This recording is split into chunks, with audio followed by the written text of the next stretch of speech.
प्रिय विद्यार्थियों, आज हम चर्चा करेंगे एड कॉपी राइटिंग के बारे में। यानी कि विज्ञापन की कॉपी राइटिंग क्या होती है, किस प्रकार की जाती है। एड कॉपी राइटिंग का काम एड डिजाइनिंग से जुड़ा हुआ है। विज्ञापन की जब डिजाइनिंग की जाती है तो उसमें कॉपी राइटिंग का भी बहुत महत्व होता है। कॉपी राइटिंग से तात्पर्य यह है कि विज्ञापन में क्या लिखा जाएगा, क्या लिखा जाना है, क्या जानकारी दी जानी है। अब वह जानकारी किस प्रकार से दी जानी है, किस भाषा में दी जानी है, किन शब्दों का चयन करना है, कितनी लंबी वो जानकारी होनी चाहिए। उसके अलावा उस जानकारी के ऊपर कोई उसकी हेडिंग, कोई सब हेडिंग, विज्ञापन के अंत में कोई कैच लाइन, विज्ञापन के साथ में कोई मोनोग्राम, कोई लोगो, या किसी उत्पाद की कोई फोटोग्राफ या किसी मॉडल की कोई फोटोग्राफ, क्या क्या दिया जाना है, ये सारी चीज़ें एड कॉपी राइटिंग और एड डिजाइनिंग में शामिल होती हैं। जब कभी हमें सामान्य श्रेणी के कोई उत्पाद, कोई विज्ञापन लोकल स्तर पर, या हमें कोई व्यावसायिक विज्ञापन या क्लासिफाइड डिस्प्ले विज्ञापन या फिर हमें क्लासिफाइड विज्ञापन देने होते हैं तो उसे हम स्वयं ही तैयार कर लेते हैं। किसी को किसी कार चालक की या माली की या कर्मचारियों की आवश्यकता है तो उसके संबंध में वो स्वयं ही कुछ लाइनें लिख करके विज्ञापन के कार्यालय में ले आता है। विज्ञापन कार्यालय के लोग उसमें थोड़ा मामूली सा सुधार परिवर्तन करके और विज्ञापनदाता की सहमति से उसको एक विज्ञापन का रूप दे देते हैं। लेकिन जब बड़े विज्ञापन, डिस्प्ले विज्ञापन और खास करके बड़ी कंपनियों के विज्ञापन तैयार किए जाते हैं तो संस्थाएं किन्हीं विज्ञापन एजेंसियों का सहारा लेती हैं या विज्ञापन डिजाइन करने वाले विशेषज्ञों का सहारा लेती हैं। तो उसकी वजह मुख्य रूप से यह होती है कि उनके विज्ञापन दिए जाने का उद्देश्य अलग अलग हो सकता है और वह विज्ञापन काफी लंबे समय तक प्रकाशित किया जा सकता है। तो विज्ञापन में तमाम बातों का ध्यान रखना पड़ता है कि जो लंबे समय तक उस विज्ञापन को प्रकाशित कराया जा सके या उस विज्ञापन द्वारा जो मैसेज दिया जाना है वह मैसेज साफ साफ उपभोक्ताओं की समझ में, पाठकों की समझ में आ सके। तो इस प्रकार से विज्ञापन डिजाइन करने के लिए सबसे पहले परिकल्पना की जाती है। परिकल्पना इस बात की कि विज्ञापन का उद्देश्य क्या है, उसके अनुसार उस विज्ञापन में क्या क्या शामिल होना चाहिए। मसलन उसमें कोई मॉडल है या उसमें जो उस उत्पाद का ब्रांड है उसकी कोई फोटो दी जानी है, लोगों की कोई फोटो दी जानी है या उस उत्पाद की कोई फोटो दी जानी है। उसके साथ में क्या क्या लिखा जाना है, क्या उसकी हेडिंग दी जानी है, क्या सब हेडिंग दी जानी है, क्या उस विज्ञापन की कोई कैच लाइन दी जानी है, किन शब्दों का प्रयोग करना है, किस भाषा का प्रयोग करना है और साथ में किस फॉन्ट का प्रयोग करना है। इन सारी बातों का चयन इस प्रकार की एड डिजाइनिंग में और कॉपी राइटिंग में किया जाता है। अब विज्ञापन दाता के कई उद्देश्य हो सकते हैं। जैसा हमने पूर्व के अध्यायों में पढ़ा है, विज्ञापन का आमतौर पर मूल उद्देश्य इन्फॉर्म करना, सूचना देना, एजुकेट करना, शिक्षित करना या परसुएट करना, बारंबार किसी बात की याद दिलाना, ये हो सकते हैं। विज्ञापन दाता का इस श्रेणी के विज्ञापनों में उसका जो उद्देश्य है वो ये हो सकता है कि उसके कोई नया उत्पाद आया है या उसके पूर्व के उत्पाद में कोई नया फीचर जोड़ा है या उसकी कीमतों में कोई कमी आई है या उसका शोरूम या उसकी उपलब्धता के स्थान में कोई परिवर्तन हुआ है। इस प्रकार की विभिन्न प्रकार की जानकारियां विज्ञापनदाता द्वारा दी जा सकती हैं और इसके अलावा भी बहुत दूसरे तरह के और भी उद्देश्य विज्ञापनदाता के हो सकते हैं। तो विज्ञापन डिजाइनिंग में, कॉपी राइटिंग में इस बात का ध्यान रखना पड़ता है कि उसका मूल उद्देश्य क्या है और भाषा फिर उसी के अनुरूप बनाई जाती है। तो जो विज्ञापन विशेषज्ञ हैं, एड एजेंसियां हैं, वो इसके अनुरूप विज्ञापन तैयार करती हैं। और आपने कभी गौर किया होगा, विज्ञापन दाता की ओर से जब एक थीम प्रस्तुत की जाती है और एड एजेंसी द्वारा या किसी अन्य विशेषज्ञ द्वारा जब विज्ञापन तैयार किया जाता है, विज्ञापन की जो भाषा होती है, विज्ञापन की जो कैच लाइन होती है, वो कई बार बहुत ज़्यादा पॉपुलर हो जाती है और केवल 3-4 शब्दों में बताई गई उसकी बात इतनी ज़्यादा पॉपुलर हो जाती है कि तमाम आम लोगों की ज़बान पर वो शब्द हमें सुनाई देते हैं। आप उदाहरण के लिए कह सकते हैं कि डर के आगे जीत है, या आजकल तो फॉग चल रहा है। ये छोटे छोटे 4-5 शब्दों में विज्ञापनदाता ने अपनी बात इस तरह से कही जो लोगों की, तमाम लोगों की जुबान पर चढ़ गई। तो ये विज्ञापन बनाने वाले की खूबी है कि वो किस प्रकार से शब्दों का, भाषा का चयन करता है, आम जनता की नब्ज पर उंगली रखता है और उसके द्वारा तैयार किए गए विज्ञापन लोगों में एकाएक पॉपुलर हो जाते हैं, लोकप्रिय हो जाते हैं, उनकी चर्चा होती है। तो विज्ञापन तैयार करने के लिए, जैसा मैंने आपसे कहा, परिकल्पना से शुरू होता है कि विज्ञापन देने का उद्देश्य क्या है, किस प्रकार से उसके उद्देश्य को हाईलाइट किया जाए, किस प्रकार से जिस बात को विज्ञापनदाता ज़्यादा हाईलाइट करना चाहता है उसी तरफ ध्यान लोगों का ज़्यादा जाए। ये कॉपीराइटर की विशेषता होती है कि वो कैसे शब्दों का चयन करे, कैसी भाषा का चयन करे, किस प्रकार के फॉन्ट का चयन करे, और इस प्रकार से वो बात जब अखबार में छप करके आए तो लोगों का ध्यान उसकी तरफ अवश्य जाए। अब विज्ञापन तैयार करने में कोई आवश्यक नहीं है कि बहुत लंबी चौड़ी भूमिका बना करके और बहुत बहुत कुछ उसके बारे में, उस उत्पाद के बारे में लिखा गया हो। बहुत से स्थापित उत्पाद ऐसे होते हैं जिनके बारे में लोगों को जानकारी होती ही है। अब उसके बारे में विज्ञापन दिया जाना, हो सकता है विज्ञापनदाता का उद्देश्य लोगों को परसुएट करने का हो, यानी कि लोगों को रिमाइंड करने का हो कि अभी एक उत्पाद है।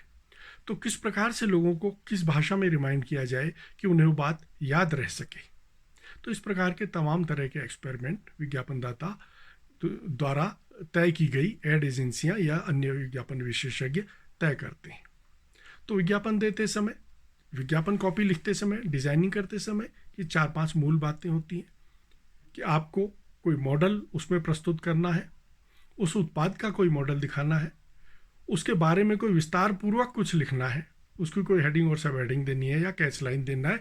इन सब में से इनका क्या कॉम्बिनेशन आपने बनाना है। ये कोई ज़रूरी नहीं है कि हर विज्ञापन में कोई मॉडल हो, ज़रूरी नहीं है कि उस उत्पाद की फ़ोटो भी हो। कई बार तो ये भी ज़रूरी नहीं होता है कि उस विज्ञापन के बारे में कहीं कुछ लिखा गया हो। बहुत बार हम ऐसे विज्ञापन भी देखते हैं कि पूरे पृष्ठ का विज्ञापन होता है, उसमें केवल एक मॉडल किसी कंपनी विशेष के कुछ कपड़े पहने हुए, कोई शर्ट या पैंट या कोई इस प्रकार की ड्रेस पहने हुए खड़ा है और उसमें छोटे छोटे शब्दों में उस ब्रांड का नाम लिखा होता है। यह भी लोगों का ध्यान खींचने का एक तरीका होता है कि देखने वाला यह सोचता है कि इतना बड़ा विज्ञापन छपा है, इसमें सिर्फ एक फ़ोटो छपी है और उसके अतिरिक्त पूरे पृष्ठ में छपा कहीं पर भी कुछ नहीं है, ये आखिर है क्या। और जब वो उसे तलाशने की कोशिश करता है तो उस वस्त्र का या उस पर्टिकुलर ड्रेस का ब्रांड नेम कहीं कोने में या उसके द्वारा पहने गए ड्रेस के किसी कोने में या किसी स्थान पर दिख जाता है। तो जब विज्ञापन देखने वाला उस विज्ञापन में अपना समय लगाता है तो यह विज्ञापन देने वाले की एक जीत कही जा सकती है। अन्यथा आमतौर पर लोग पृष्ठ के पृष्ठ अखबार के पलट देते हैं और उसमें छपे हुए समाचार या उसमें छपे हुए विज्ञापनों की तरफ ध्यान ही नहीं देते। अगर किसी विज्ञापन पर कोई व्यक्ति रुका है और रुक करके उसने उस विज्ञापन को देखना चाहा है, उसमें कुछ तलाशना चाहा है, तो ये उस विज्ञापन की प्रारंभिक जीत कही जाएगी कि लोगों ने उसके लिए समय निकाला। अब ये समय लोग कैसे निकालें, उसके लिए आप बहुत कुछ लिख दें, पूरा पन्ना लिख दें या पूरे पन्ने में एक लाइन भी न लिखिए। ये आपकी क्रिएटिविटी पर निर्भर करता है कि किस प्रकार से आप ऐसा विज्ञापन देते हैं कि जिसकी तरफ लोग आकर्षित होते हैं। ये सारी बातें विज्ञापन डिजाइनिंग और विज्ञापन कॉपीराइटिंग से संबंधित हैं। बहुत बार इस प्रकार के विज्ञापन भी संस्थाओं ने दिए हैं कि पूरा का पूरा पृष्ठ का विज्ञापन है और उसमें कुछ भी नहीं छपा है, पूरा पन्ना ब्लैंक, और उसके नीचे एक छोटी सी लाइन में कुछ 4-5 बातें लिखी हुई हैं और लोग उसको बड़ा रुचि लेकर पढ़ते हैं कि ये क्या है। एकदम से तो ऐसा लगता है कि अरे ये पन्ने में क्या कुछ छपने से रह गया, ये पन्ना ब्लैंक कैसे रह गया। फिर जब नीचे छपी हुई कोई पंक्ति देखते हैं तब ध्यान इस बात पे आता है कि अच्छा, यह किसी विशेष कंपनी का किसी विशेष बात के लिए दिया गया विज्ञापन है। तो ये सारे तरीके हैं कि किस प्रकार से इन चीज़ों को चयन किया जाता है, किस प्रकार से विज्ञापन को तैयार किया जाता है। अब अगर हम एक आम विज्ञापन की बात करें, आम डिस्प्ले विज्ञापन की किसी कंपनी के, तो उसमें एक मॉडल की फ़ोटो भी हो सकती है। वो फिल्म कलाकार या कोई खिलाड़ी या कोई अन्य व्यक्ति जो भी जिसका भी चयन उस कंपनी के द्वारा, उस एड एजेंसी के द्वारा किया गया हो, मॉडल के रूप में हो सकता है। उसके अलावा उस उत्पाद की फ़ोटो भी हो सकती है, उसके बारे में थोड़ा बहुत कुछ लिखा भी हो गया हो सकता है, उसकी हेडिंग भी हो सकती है, उसकी कैच लाइन भी हो सकती है। कैच लाइन वो शब्द हैं जो 3-4 शब्दों के अंदर कोई ऐसी बात कहते हैं, 3-4 शब्दों के एक वाक्य में कोई ऐसी बात कहते हैं जो लोगों को अंदर तक प्रभावित कर जाए। जैसा मैंने अभी आपको उदाहरण दिया था कि डर के आगे जीत है, या इस तरह के तमाम विज्ञापन हमने देखे हैं कि जो बहुत ज़्यादा पॉपुलर हो गए, तो ये कैच लाइन कहलाती है। तो कोई एक आम विज्ञापन, आम तौर पर उसमें इन सारी चीज़ों का सम्मिश्रण होता है। अब इन चीज़ों को तय करते समय यह तय किया जाता है कि इसमें कोई मॉडल होगा। परिकल्पना के स्तर पर जब प्रारंभिक स्तर होता है विज्ञापन की डिजाइनिंग का, उस समय जरूरी नहीं है कि यह तय हो कि वो मॉडल कौन होगा। सिर्फ यह तय होता है कि एक मॉडल होगा, साथ में उस उत्पाद की एक फोटो होगी। वो फोटो कैसी होगी यह भी तय नहीं होता शुरू में, और उसमें क्या लिखा जाएगा यह भी तय नहीं होता है। लेकिन यह तय होता है कि एक मॉडल, एक उस उत्पाद की फोटो और साथ में उसके बारे में कुछ विवरण, इतना कुछ होगा, और साथ में ऊपर से हेडलाइन और कैच लाइन। तो विज्ञापन बनाने वाला कॉपी बोर्ड में एक केवल स्केच बना करके उसमें जगह मार्क कर देता है अलग अलग कि यहाँ पर मॉडल होगा, यहाँ पर उस उत्पाद की फोटो होगी, ऊपर हेडिंग लगी होगी, बीच में कितनी जगह पर उसका विवरण दिया गया होगा उस स्थान को निर्धारित कर लेता है, और उसके नीचे कैच लाइन लिखी होगी। इन चीज़ों को एक साधारण सी ड्राइंग में, साधारण से डिजाइन में बना लेता है, जिनमें चेहरे या उत्पाद की फोटो इत्यादि कुछ होता नहीं, केवल उनके लिए स्थान निर्धारित कर दिया जाता है। इसके दूसरे स्टेप में यह तय किया जाता है कि जो लिखा जाना है, उस उत्पाद के बारे में जो विवरण लिखा जाना है, वह विवरण क्या होगा। स्थान पहले से निर्धारित होता है कि कहाँ पर लिखा जाएगा, उस स्थान पर वह विवरण लिख दिया जाता है केवल एक रफ शीट में। उसके बाद उसकी हेडिंग लिखी जाती है हेडिंग के स्थान पर, और कैच लाइन के स्थान पर कैच लाइन जब तैयार हो जाए रफ तरीके से लिख भर दी जाती है केवल एक रफ शीट में। अगला जो इसका जो बोर्ड बनता है, उस बोर्ड में उस स्थान पर किसी भी मॉडल की, किसी भी व्यक्ति की केवल एक फोटो लगा दी जाती है। जरूरी नहीं है कि वो अंतिम रूप से वो मॉडल वही हो जिसे आपने चयन किया है उस विज्ञापन के लिए। और दूसरी तरफ जहां कहीं भी आपने उस उत्पाद की फोटो लगानी हो, वहां पर उसकी एक साधारण सी फोटो लगा दी जाती है। तो आपके विज्ञापन का एक रफ स्केच तैयार हो जाता है कि आपका विज्ञापन इस प्रकार का दिखाई देगा। इसके बाद के स्टेप्स में एक्चुअल मॉडल की फोटो जिस रूप में ली जानी हो, फोटोग्राफरों द्वारा खिंचवा करके तैयार करके कंपनी और एड एजेंसी की संतुष्टि के बाद उस फोटो को, एक्चुअल फोटो को उस स्थान पर लगाया जाता है।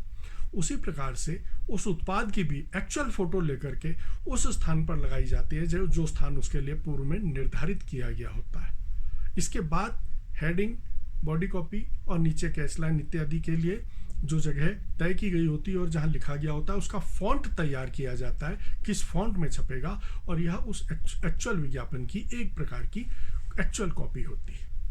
बाद में इसमें आर्ट वर्क करके, फोटो वर्क करके इसको और ज़्यादा आकर्षक बनाया जाता है ताकि वो प्रिंटिंग के समय बेहतर दिखाई दे सके। और अंत में पूरी संतुष्टि जब विज्ञापन एजेंसी की या विज्ञापन तैयार करने वाले विशेषज्ञ की हो जाती है, कंपनी की स्वीकृति होती है, उसके बाद इस विज्ञापन को समाचार पत्रों या मैगजीन जिनको भी जारी किया जाना है उनको जारी किया जाता है। तो यह है विज्ञापन डिजाइनिंग की और बॉडी कॉपी राइटिंग की प्रक्रिया।